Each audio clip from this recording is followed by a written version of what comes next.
안녕하세요. 오늘 여러분이 보내주신 퇴직연금 관련 자료들 좀 살펴봤는데요.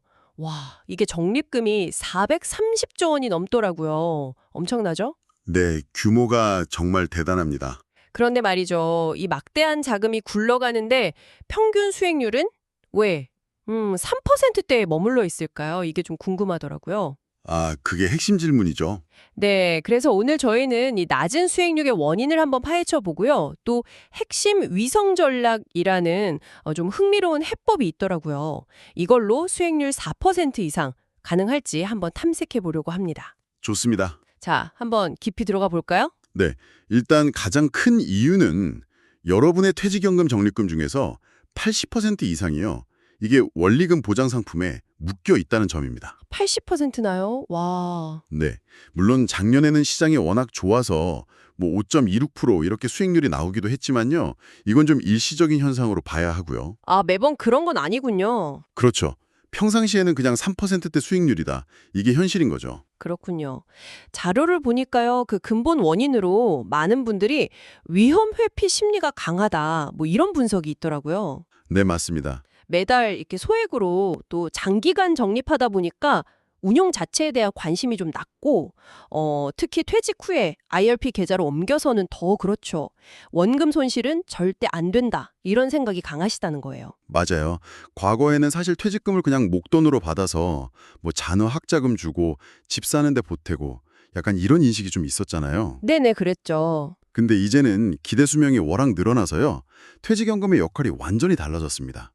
이게 노후소득원 역할을 해야 되거든요. 꾸준히 나오는. 그렇죠. 생활비로 써야 하니까요. 네, 물가 상승률 이런 거 생각하면요. 최소한 연 4% 이상 수익률은 나와줘야 이게 실질 가치가 보존되는 건데 근데 아시다시피 원금도 보장되면서 고수익인 상품은 없잖아요. 아, 그건 그렇죠. 그런 게 있으면 다 그거 하겠죠. 네. 그래서 대안으로 제시된 게 바로 핵심 위성, 영어로는 코어 새틀라이트 전략이라고 하던데요. 이게 상당히 흥미로워요. 네, 저도 아주 중요하다고 봅니다. 이게 뭐 그냥 나온 얘기가 아니라 거대 연기금들 있잖아요. 이런 데서 실제로 쓰는 검증된 방식이라고 하더라고요. 그리고 자산 배분 자체가 수익률의 90% 이상을 결정한다. 이런 연구 결과도 있고요. 맞습니다. 핵심은 간단해요. 전체 자산을 딱 두 덩어리로 나누는 겁니다.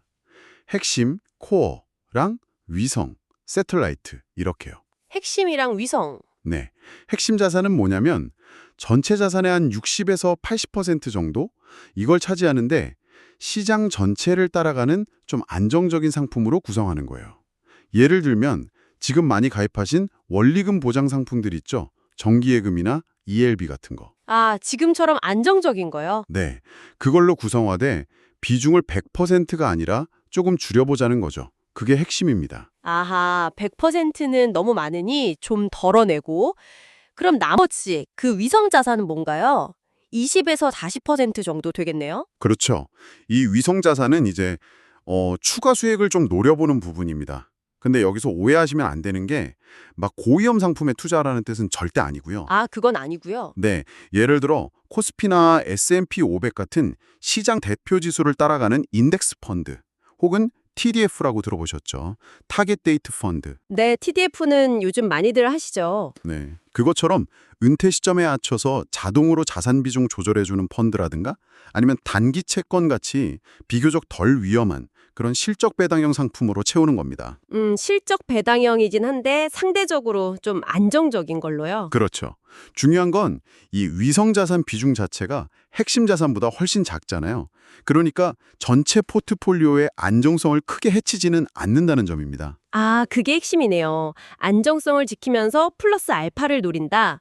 실제로 효과가 있었는지 궁금한데요. 마침 자료에 디폴트 옵션, 그 사전 지정 운용제도 사례가 있네요. 네, 좋은 비교가 될 겁니다. 보니까 원리금 보장 상품 100%로만 구성된 안정형은 수익률이 연 3.11%였는데, 오, 이 핵심 위성 전략처럼 원리금 보장 비중을 한 70%나 50% 정도로 낮추고 나머지를 실적 배당형으로 채운 안정 투자형은요, 수익률이 4.32%가 나왔대요. 네, 보세요. 목표였던 4%를 넘었죠. 와, 넘었네요, 진짜. 그러니까 실적 배당형 상품 비중을 뭐 아주 많이도 아니고요.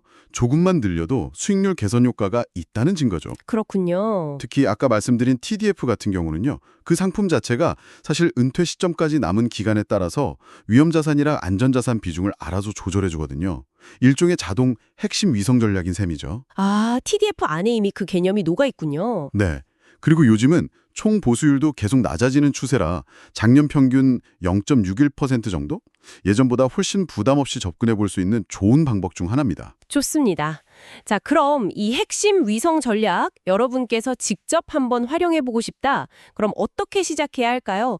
자료에서는 4가지 단계를 제안하더라고요. 네. 차근차근 해볼 수 있습니다. 첫째는 일단 현재 내 퇴직연금 포트폴리오가 어떻게 되어 있는지 점검하는 겁니다. 원리금 보장 상품 비중이 대체 몇 %인가 이걸 확인하는 거죠. 만약에 100%다. 그러면 한번 변화를 생각해 볼 시점일 수 있다는 거고요. 네, 그렇죠. 내 상태를 아는 게 먼저죠. 둘째는 이제 나의 투자 성향을 파악하는 단계입니다. 내가 어느 정도 위험을 감수할 수 있는지, 또 기대하는 목표 수익률은 어느 정도인지, 은퇴는 언제쯤 할 건지, 이런 것들을 좀 종합적으로 고려해야 합니다. 그렇죠. 사람마다 다 다르니까요. 네. 셋째는 점진적인 비중 조절입니다. 이게 중요한데요. 갑자기 확 바꾸기보다는 단계적으로 실적 배당형 상품 비중을 조금씩 늘려가면서 좀 적응해 나가는 것이 좋습니다. 아, 천천히요? 네. 그리고 마지막 넷째는 주기적으로 이걸 들여다보고 조정하는 거. 바로 리밸런싱입니다. 시장 상황이 변하면 자산 비중도 원래 목표했던 거랑 달라질 수 있잖아요. 네. 오르고 내리고 하니까요. 그렇죠. 그러니까 정기적으로 확인해서 목표 비율을 다시 맞춰주는 관리가 필요하다는 겁니다. 알겠습니다. 자, 오늘 이야기 쭉 나눠봤는데요. 정리해보면 이렇습니다.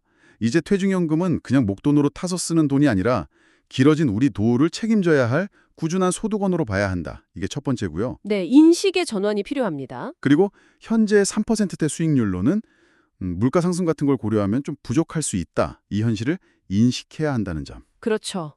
실질 가치가 중요하니까요. 마지막으로 핵심 위성 전략. 이게 뭐 수익률 대박을 노리는 전략은 아니지만 안정성을 어느 정도 지키면서도 지금보다는 나은 수익률을 추구해 볼 수 있는 그 현실적인 대안이 될 수 있다는 가능성을 봤습니다. 네, 균형점을 찾는 거죠. 여기서 마지막으로 한 가지 여러분께 질문을 던져보고 싶습니다. 어떤 질문인가요? 여러분이 지금껏 추구해 오신 그 안정성이라는 가치가요. 과연 길어진 노후를 대비해야 하는 장기적인 목표와 정말로 잘 맞아떨어지고 있는 걸까요? 오늘 저희가 나눈 이 핵심 위성 전략을 그냥 그런 게 있구나 하고 아는 것에서 그치는 게 아니라 실제 내 상황에 맞게 조금이라도 한번 적용해 볼 의향이 있는지 한번 스스로에게 진지하게 물어보시는 건 어떨까? 그런 생각이 듭니다.